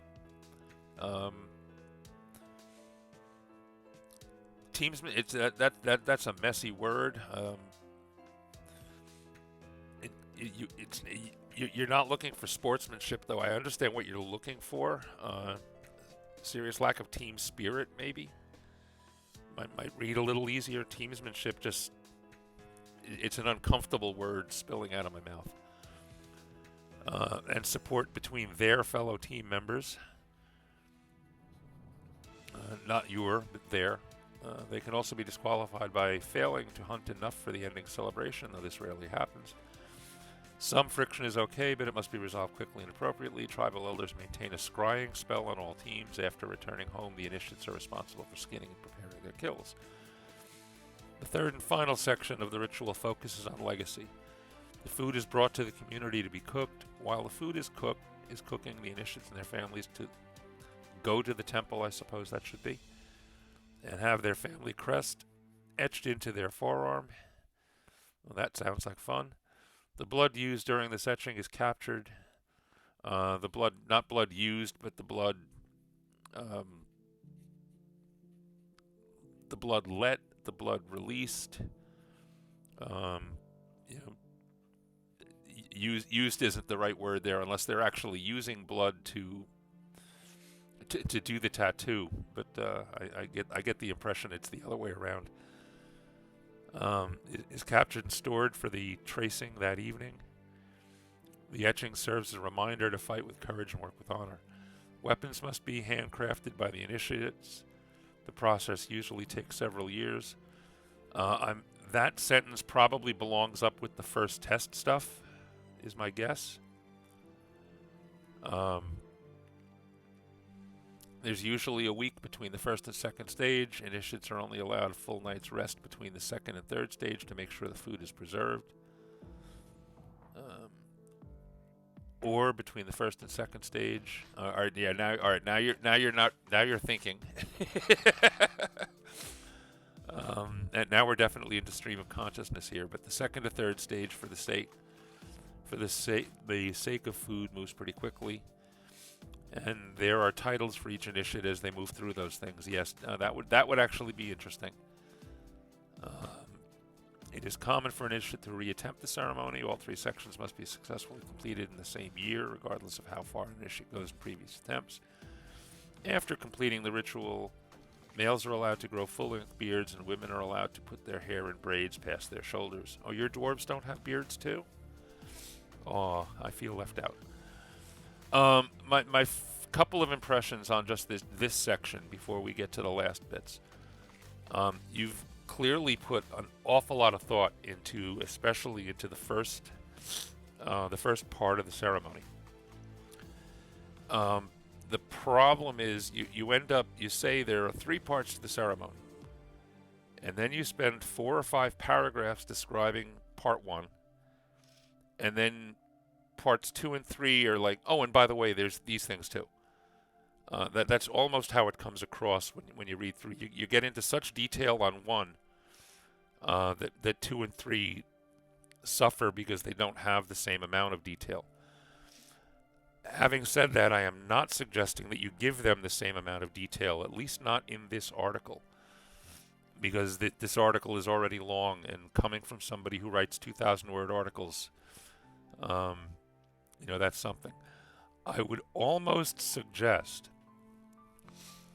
especially if this stuff is important to your world beyond summer camp, I would suggest that you chop out all of the super details on the first ritual, the whole first ritual. I know it's multiple tests, but chop that stuff out, preserve it in another article.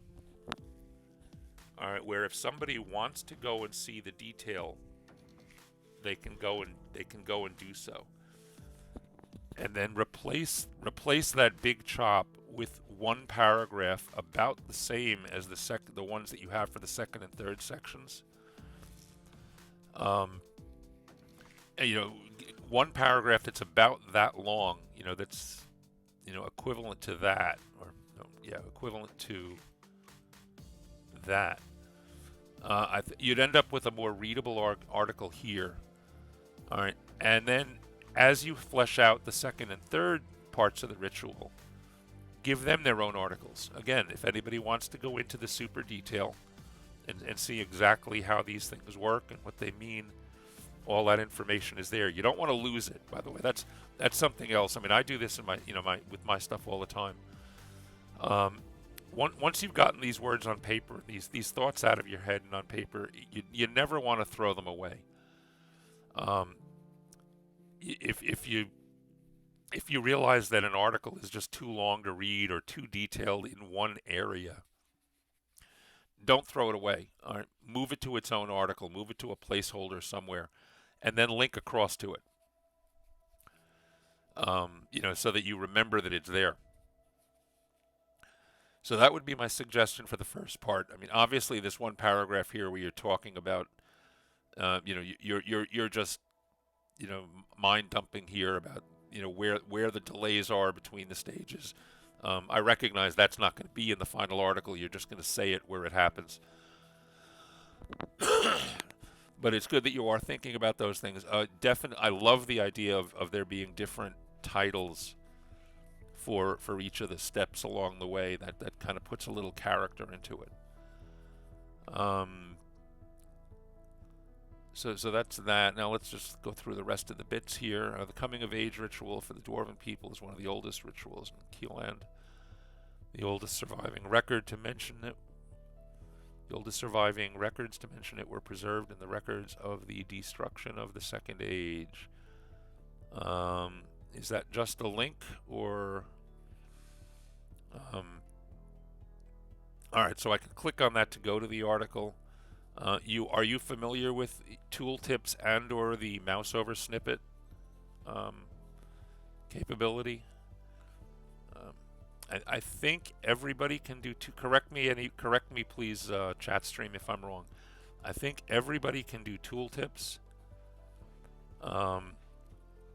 but mouse. I'm not sure about mouse over. But I live with the mouse over capability. But right now, like I said, I'm hovering over it. It would be good to have a pop-up come up to just give me, a brief paragraph or a brief, sentence even about what the destruction of the Second Age is about. I'm not going to go click on the article now because, that you get into. It's good to give somebody the choice. Give them the. You always want to give people the information they need to identify a new term without forcing them to jump into the rabbit hole. And clicking on the link is jumping into the rabbit hole. Even in those documents, it seems to be a well-established tradition. Details surrounding the original first and second stages are lost, but the third stage shares a strong resemblance to the third stages of the ritual performed today. All right, that's good as history. Execution. There are 3 primary stages to the ritual. All right, you started to give things the names here. The order is different here. You list the second ritual and then the first ritual and then the third. You might want to just flip them around so they're in the same order. Use age 30 may compete. may petition to complete the ritual. It is unusual for initiates to lead it in their first attempt. And that's interesting. One attempt may be made a year. Most initiates. Some of this is repeat of the information you have up here, which is fine. What this article is missing. Well, you know what? I'll get back to that. This execution. This is the place I think where you want to move your description. This paragraph is good. It introduces the general rules. This is a good first paragraph. The general rules of how it works, and how old you have to be, and how often do you get to try, and all that kind of good stuff. And it mentions that there's 3 stages. I would follow this with a few paragraphs on what those stages are, because again, this is the execution section, so that's what you'd expect. Some of this stuff is you do have some stuff here. You're going to merge, I think, some of this stuff with some of the stuff you had up here. Up here, for example, you mentioned during the hunt the focus on teamwork and what it is that the elders are looking for. That's important. And down here, though, you throw in that it's a beast of significant size and quantity. The time limit is listed here. Between those 2 paragraphs, you can end up with one good paragraph that describes the second step of the trial pretty beautifully.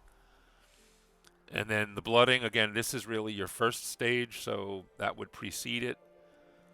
And this is where, again, between what you have here, this might even be almost enough.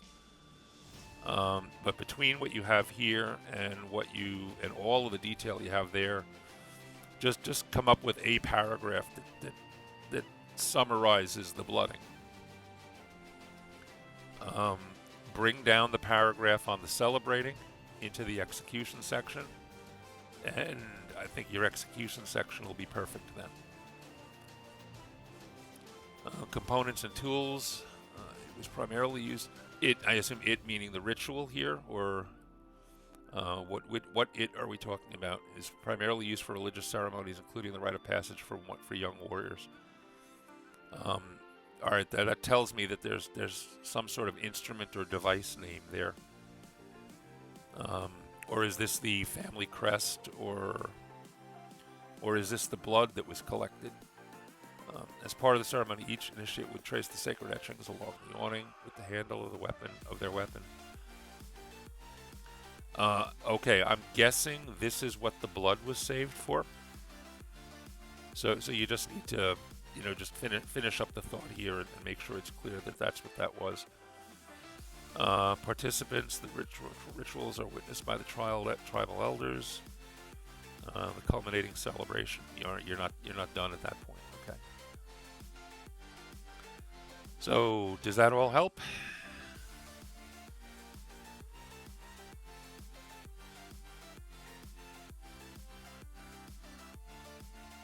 Okay, yeah, that's what the blood is for. Yeah, that's what I figured. Hey, my names. You thought you lost them? Yeah. Oh, I guess what R hacks and were there any others in there? I think that was the one biggie.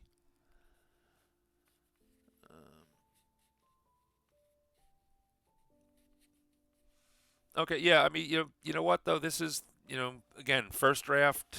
Almost first draft. You and I are telling people all the time you can't edit a page until there's words on the page. So don't worry about it, and there's nothing wrong with stream of consciousness and then getting some ideas. I think you have plenty of ideas for getting this article done.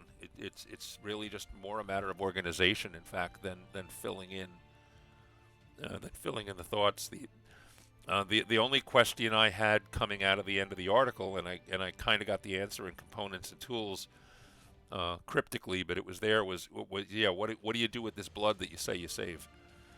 You say it's captured and stored for the tracing that evening, and then you don't define the tracing. But I guess that's what this is.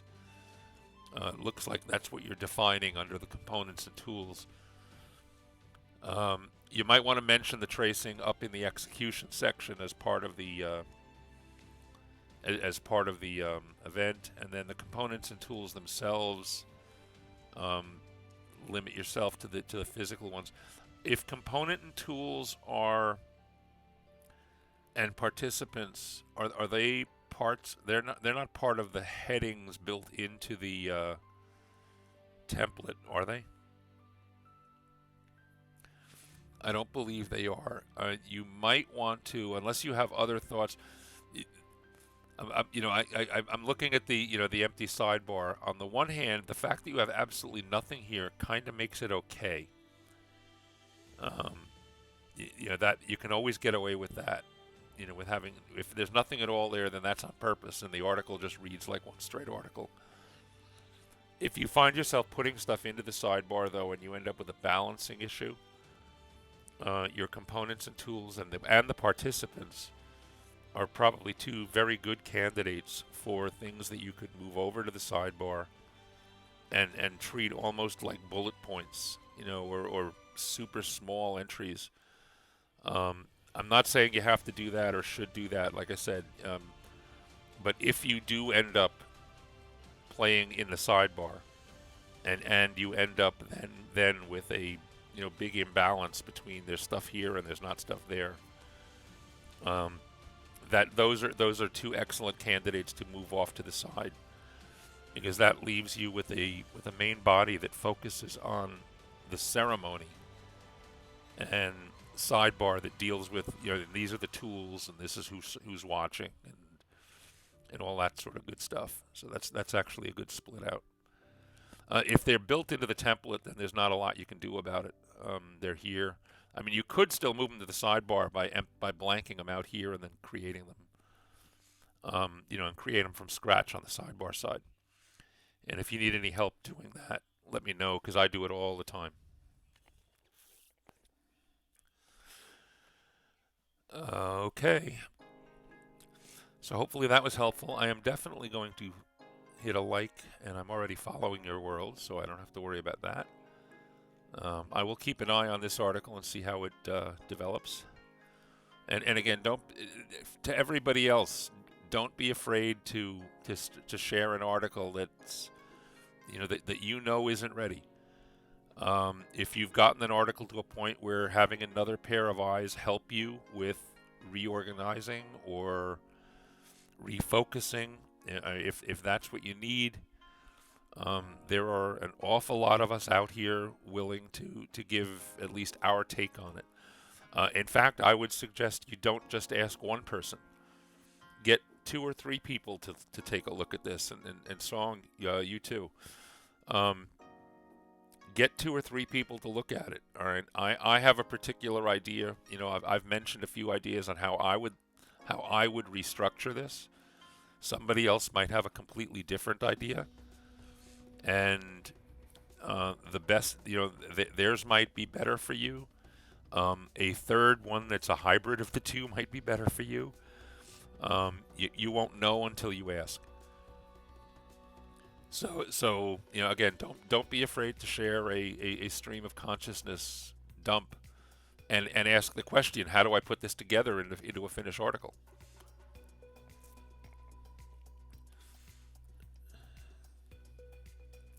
There's a scrapbook sticky note section on the edit page. That's a great place to take notes from the stream feedback. Oh, good. So did you get everything? Again, there were a bunch of little typos and grammaticals along the way. If you didn't catch all of those, I'm sure they'll get caught at some point along the way. So there's more than enough people that are willing to catch all of those. I'll be more than happy to do that again. If you get it down to where that's the only thing, let me know and I'll run through it. I'll run through it and list them down for you. I don't know if it's the engineering training in me or the, again, everybody's heard me talk about the 12 years of Catholic grammar school, but I'm very good at noticing spelling errors. I'm very good at noticing grammatical errors, unless they're in my own work. I don't know how many times I have had doubled words, wrong cases and tenses, stuff that if it was in somebody else's work, I spot in the first second, and I will read the article, my own article 5 times and read right over those things. That's another reason, and by the way, that's not uncommon, and that's why it's important that we all get other people to put eyes on these articles if we want them to get better. I've had some that I would swear there were no grammatical errors in it. And then Hammer Knife gives me back 2 pages of feedback. Very appreciated feedback, by the way, because it was all right. He was absolutely right with everything he said. Now some of it was stylistic, and I may not, respond to those, but it's also a good idea to get that idea of style, because ultimately we're producing product. Unless you're producing product that nobody but you will ever read, I'm assuming that most of us here are doing this because someday somebody else will read this. And if that's the case, the more often you get other people to read and give you the feedback, I read through this and I'm questioning this and I'm wondering what happened here.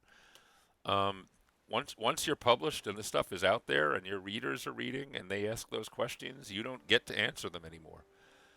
In here, you get to answer them. And if answering them gives you a better product, then everybody's better for it. So yeah, Hammer Knife would have it. Yeah, I agree, Songbird. Hammer Knife would have a ball with this article right now. So yeah, like I think you said, you're gonna, you wanted to go through it here. I appreciate the fact that you feel I'm the safe person to give it to. Like I said, I definitely understand, where this article is in its evolution. And I hope I could help, and it'll be interesting to see what it looks like after a reorg. Have I read your Tillers? Have I read your Cheese Monster article yet? No, I have not. I'm going to have to go find that, because unfortunately I don't think we're going to have time to do it now. We managed to kill most of my time. In fact, I know we were not going to have time to do it because my phone just went off telling me that somebody's online at least. That will at least be Hefe. Is Laura? Can anybody else take a quick look and see who else is up right now, potentially? Hefe is live. Oh, Toblin is live. That's right. Okay, I'm gonna leave it up to you guys. Who do we raid? Do we raid Hefe or do we raid Toblin?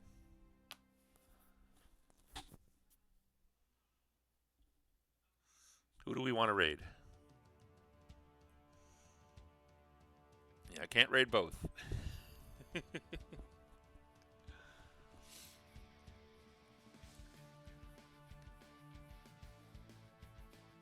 Okay, we have 1 for Toblin. We have Songbird is bailing. Hefe is on every day. That was my thought. Neither one of them is desperate for followers. We could all always use more followers, of course, but neither one of them is in the. That would have been my first choice. If one of them was at the under 50 mark, that would definitely be where we were going. But both of these guys are in good shape, affiliate-wise. In fact, I think Tomlin might actually have more followers than Hefe. I'm trying to remember. They're both close, and they're both in the hundreds. So it probably doesn't matter there. We have a Toblin. I know I've raided Hefe several times because whenever I'm streaming, he's always on after me. So I could just do a regular Hefe. I'm leaning toward Toblin this one time, though. Because looking at the calendar ahead of time, I'm going to be raiding Hefe on Thursday, and I'm going to be raiding him on Sunday, I believe. So why don't we go with a Hefe raid? Is he up all the way yet, or is it still on his on his loading screen?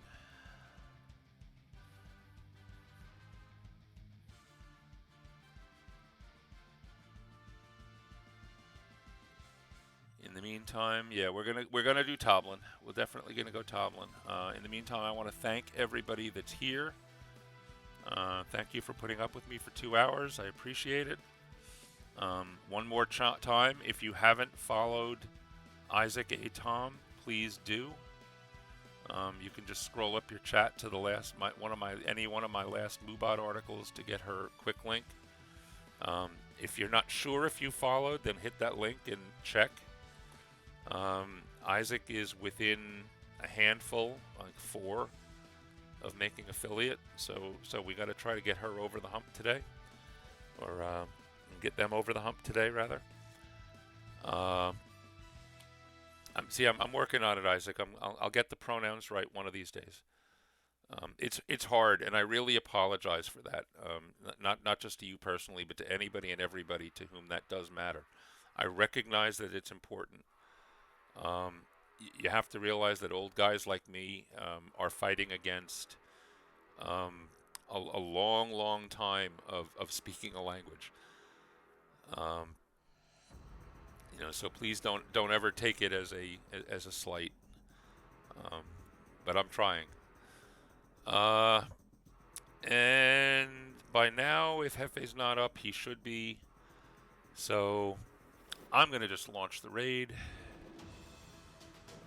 And oh, by the way, I do have a raid yell. And my raid yell, I'm gonna put it in the chat so everybody can see it.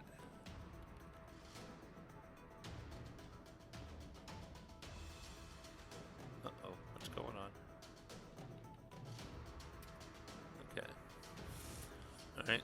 Just a nice simple, the word is trample with as many A's and as many M's as you feel comfortable firing in there. So let us find the raid. You guys are all getting to watch me do the raid.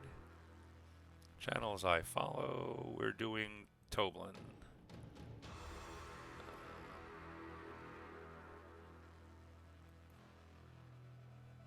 Hopefully he's live soon. If he's not already. And again, thank you all for coming, and we'll be here the same time on Thursday. Until then, I'm sure I'll see a lot of you in the chats later today, and it's time to go raiding.